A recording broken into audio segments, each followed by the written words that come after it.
3 عبادات مهما كنت مشغول هيدوك ملايين الحسنات ويعلوا ايمانك ويقربوك من ربنا. يعني من الاخر كده بعد الفيديو ده ما عندكش حجة. السلام عليكم ورحمة الله وبركاته. حبايب قلبي اهلا بكم. وحشتوني والله العظيم، وحشتوني، لا بجد وحشتوني، بس كفايه دلع ويلا نخش في الموضوع عشان اقول لكم المفيد. كتير من الفيديوهات لما نبدا نتكلم عن عبادات وطاعات معينه المفروض نعملها في اليوم والليله عشان ناخد حسنات كتير ونقرب من ربنا وايماننا يعلى، الناس تشتكي ما انتوا بتقولوا براحتكم بقى، انتوا فاضيين. لكن يا امير انت مش عارف احنا ورانا ايه. المدام طول النهار يا في الشغل، ترجع من الشغل تاخد بالها من البيت، الراجل طول النهار وراه حاجات.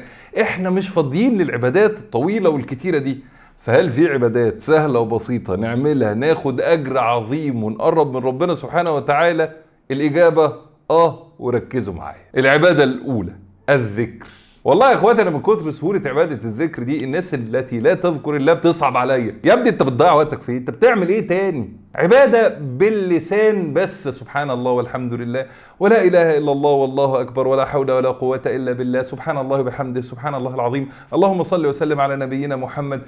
عبادة باللسان وانت سايب ايدك ومن غير مجهود وتاخد عليها ملايين الحسنات. اوعى تكون فاكرني ببالغ ولا حاجة، انا قبل كده غشيتك يا عم. اسمع النبي صلى الله عليه وسلم قال ايه عن الذكر. قال صلى الله عليه وسلم: ألا أنبئكم بخير أعمالكم وأزكاها عند مليككم وأرفعها في درجاتكم وخير لكم من إنفاق الذهب والورق وخير لكم من أن تلقوا عدوكم فتضربوا أعناقهم ويضربوا أعناقكم. قالوا بلى، قال ذكر الله.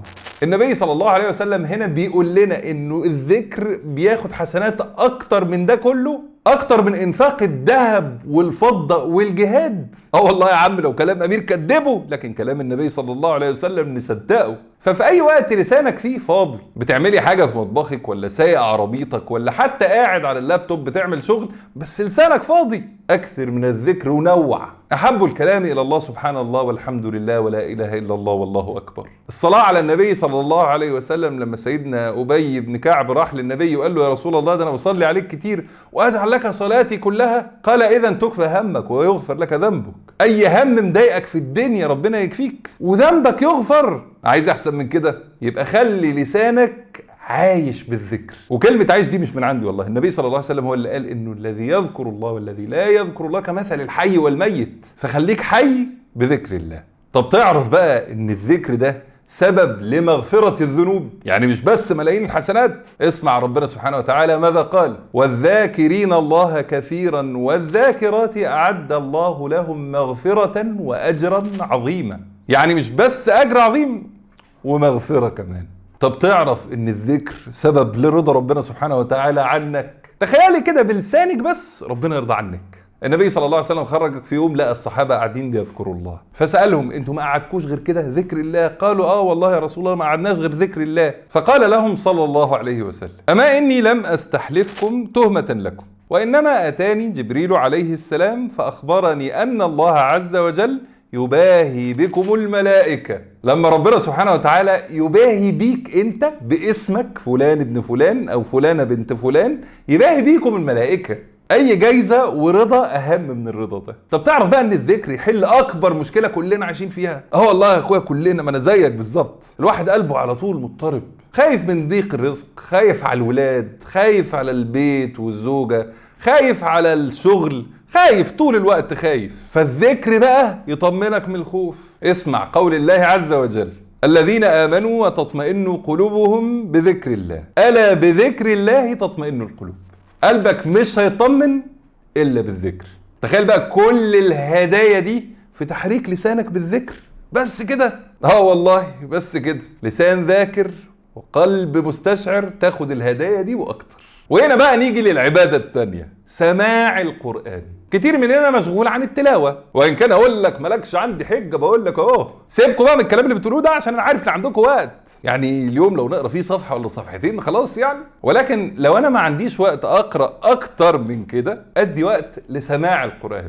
الوقت اللي أنا قاعد فيه والله في شغلي ولا راكب عربيتي ولا زوجتي في مطبخها ولا اي وقت انا قادر اني اسمع فيه القرآن بدل ما اضيع وقتي على شيء تاني. وانتوا فاهمين كويس قوي ايه الشيء التاني؟ نقعد بقى نسمع اغاني ومش يا جماعة، سماع القرآن كله هدايا. طب اسمع، سماع القرآن سبب في رحمة الله عز وجل، وكلنا حافظينها: وإذا قرئ القرآن فاستمعوا له وأنصتوا لعلكم ترحمون. فتستمع وتنصت وتتوه مع آيات ربنا سبحانه وتعالى، تنال الرحمة، رحمة في الدنيا بسعادة وهدوء ورضا بأقدار الله عز وجل، ورحمة أعظم في الآخرة بدخول الجنة بإذن الله. أمير، بس اللي بيقرأ القرآن ده بياخد أجر عظيم، لكن اللي بيسمع ده له أجر. والله العظيم له أجر. والعلماء يقولوا إن المستمع شريك القارئ. يعني ايه شريك القارئ؟ يعني ياخد اجر زي القارئ بالظبط. القارئ على الحرف الواحد بياخد 10 حسنات، وانت بسماعك لكل حرف 10 حسنات. متخيل كمية الحسنات اللي ممكن تعملها في سماع القرآن في وقتك الفاضي في اليوم؟ ده غير بقى ان سماع القرآن يرزقك اكبر شيء انت نفسك فيه. لا، ما هو انا عارف انت ايه اكتر شيء انت نفسك فيه. انت نفسك في الهداية، نفسك ربنا يهديك ويعينك على ذنبك، نفسك تتغيري وتعملي الحاجات والطاعات اللي انت حاسه انها صعبه عليك. الحل موجود والله في ايدينا طول الوقت، بس احنا ما بنعملوش. القرآن يقول الله عز وجل: قل اوحي الي انه استمع نفر من الجن فقالوا انا سمعنا قرآنا عجبا يهدي الى الرشد فآمنا به ولن نشرك بربنا احدا. سمعوا القرآن اهتدوا.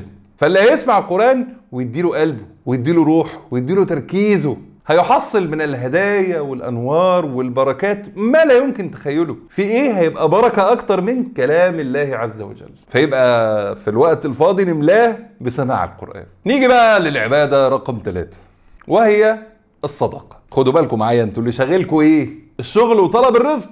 يبقى من اهم العبادات اللي نتعبد بيها لربنا سبحانه وتعالى هي في جنس الحاجة اللي شغلانة دي، فنطلع من مالنا صدقات.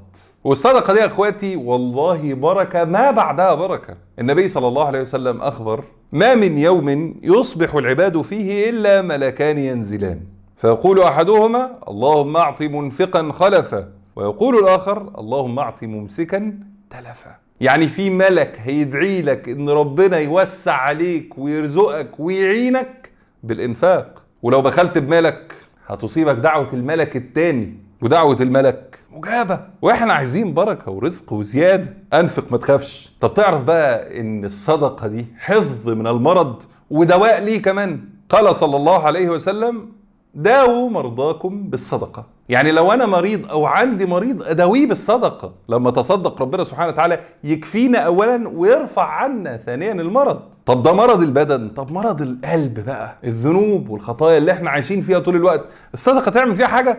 قال صلى الله عليه وسلم: الصدقة تطفئ الخطيئة كما يطفئ الماء النار.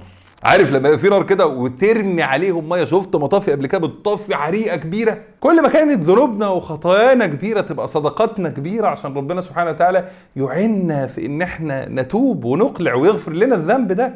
واقدر هنا الاشاره للراجل اللطيف الظريف والاخت اللطيفه اللي قاعده تتفرج تقول لك تمام قوي بقى، انا هعمل ذنوب ومعاصي واطلع صدقات فالدنيا تبقى ممتازه. ربنا سبحانه وتعالى ما بنضحكش عليه، احنا بنتعبد ليه. فالعبادة هي مقاومة الذنب والخطيئة، وإذا وقعت فيها غصب عني أتوب وأستغفر وأتصدق فربنا يغفر لي. وده كل ده في الدنيا، ولكن في هدايا في الآخرة لا يتخيلها بشر. تخيل إن الصدقة ظل ليك يوم القيامة. ركزوا معايا، يوم القيامة الشمس هتبقى فوق الرؤوس، محدش مننا هيعرف يستخبى منها، والناس هتعرق على قد ذنوبها ومعاصيها، لدرجة إن في ناس هتغرق في عرقها. في ناس بقى في النص واقفين في ضلة. إيه الضلة دي؟ صدقة. قال صلى الله عليه وسلم: كل امرئ في ظل صدقته يوم القيامة. يعني يوم القيامة صدقات حضرتك وحضرتك تيجي تبقى ضلة فوق راسك من الشمس تحميك يوم القيامة. ومش بس كده، ولكنها كمان ستر ليك من النار. النبي صلى الله عليه وسلم قال لأمنا الصديقة عائشة رضي الله عنها وارضاها وربنا يجمعنا بها في الجنة: يا عائشة استتري من النار ولو بشق تمرة. يعني ممكن تبقى شق تمرة بس، نص تمراية حجاب ليا من النار، بتحميني من النار. والله، لأنه الصدقة على قدر اللي معاك. ممكن يبقى معاك جنيه واحد بس تطلع نصه يبقى أحسن عند ربنا من واحد معاه 1,000,000 جنيه ومطلع منهم 100,000. فتصدق ولو بالقليل وربك عالم بحالك. وبالمناسبة دي خليني أكلمكم على باب من أبواب الصدقات، وهي صدقة عظيمة ومهمة بالذات في الوقت اللي احنا فيه ده. حملة لأهلنا الفقراء في قرى الفيوم المعدومة. الشتاء بالنسبة للناس دي يا جماعة كابوس، برد بينخر في العظام. وعشان كده عملت بالاشتراك مع مؤسسة كريمة العلا الخيرية حملة اسمها حملة دفيهم وتدفى معاهم. والحملة دي بتوفر لهم بطاطين للوقاية من برد الشتاء، وبطاطين على أعلى مستوى وجمال، حاجة تقبل أنت شخصيا تتغطى بيها، مش حاجة تروح للفقير لو اتغطى بيها ما تفيدوش ولا تنفعه. والحملة دي سميناها كده دفيهم وتدفى معاهم، عشان احنا مع كل 10 بطاطين بتشتريهم للفقراء بنديك 3 بطاطين ليك انت، والثلاثة دول ولو هنصحك هقول لك وزعهم انت بايدك على الفقراء، فتبقى استمتعت بانك شفت الفقير وهو بياخد منك البطانية يتدفى بيها، ووزعت كمان على فقراء انت ما تعرفهمش ولا شفتهم، ولكن هيوصلك الثواب ودعاهم باذن الله. هتلاقوا كل تفاصيل الحملة دي في اول تعليق على الفيسبوك وعلى الانستجرام، وهتلاقوها في صندوق الوصف في اليوتيوب. وبكده نبقى اتكلمنا عن 3 عبادات مهما كنت مشغول تقدر تعملهم، ملايين الحسنات وقرب من الله وزيادة في الطاعة والإيمان: الذكر وسماع القرآن والصدقات. فاللهم اجعلنا من أهل الطاعة والإيمان.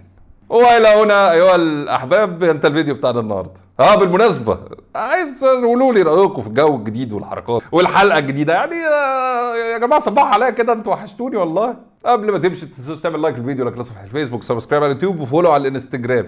شير في الخير والدال على خير كفاعله. أنا بحبكم في الله، اشوفكم يوم الجمعة بإذن الله. تابعوا هاشتاج الساعة 7 هتلاقوا عليك كل فيديوهات. كان معكم أمير منير، والسلام عليكم ورحمة الله وبركاته.